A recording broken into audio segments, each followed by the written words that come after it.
Hello everyone, তোমরা সবাই কেমন আছো? আশা করছি সবাই খুব ভালোই আছো। তো দেখো, আজকে আবার কিন্তু একটা ব্লগ নিয়ে চলে আসলাম সকাল সকাল।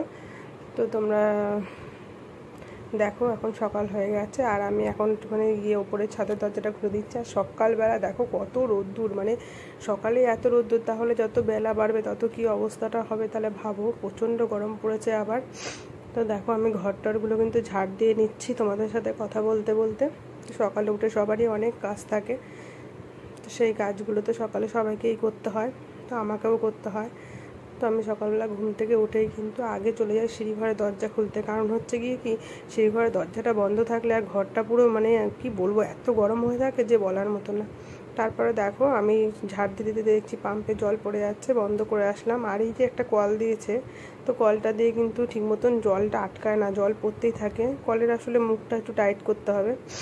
তো তারপরে দেখো, আমি ঝাড়টার দিয়ে নিলাম আর ঘরটাও মুছে নিচ্ছি। তো ঘরটা মোছা তোমাদের সাথে শেয়ার করতে পারলাম না, কারণ প্রচণ্ড গরম লাগছিল। তারপর দেখলে তোমরা রান্নার সব কিছু রেডি করেছি। এবার দেখো, একটু দোকানে গেলাম, পাশে আমাদের দোকান।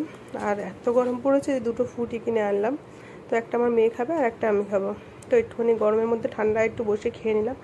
তারপর দেখো, জামা কাপড়গুলো হয়ে গেছিলো। আর তারপরে তো যেতে হয়েছে আমাকে ছাদে। আর ছাদে গিয়ে তো আমার অবস্থা খারাপ হয়ে গেছে, কোনো রকমে দৌড়ে দৌড়ে মেলে চলে এসেছি। তারপর স্নান টান করে নিলাম, এবার একটু পুজোটা দিয়ে নিচ্ছি। স্নান করা হয়ে গেলে পুজো। হ্যালো গাইস, তো দেখো আমার এখন স্নান টান সব হয়ে গেছে, পুজো টুজো দেওয়া হয়ে গেছে। তো আমি এখন কটা রিলস বানিয়ে নেব। আর হচ্ছে গিয়ে, তোমাদের যদি ভিডিওটা ভালো লাগে তাহলে অবশ্যই লাইক কমেন্ট শেয়ার করে চ্যানেলটাকে সাবস্ক্রাইব করে দিও। তো আজকের পর্যন্ত ভিডিওটা এইটুখানি, বাই।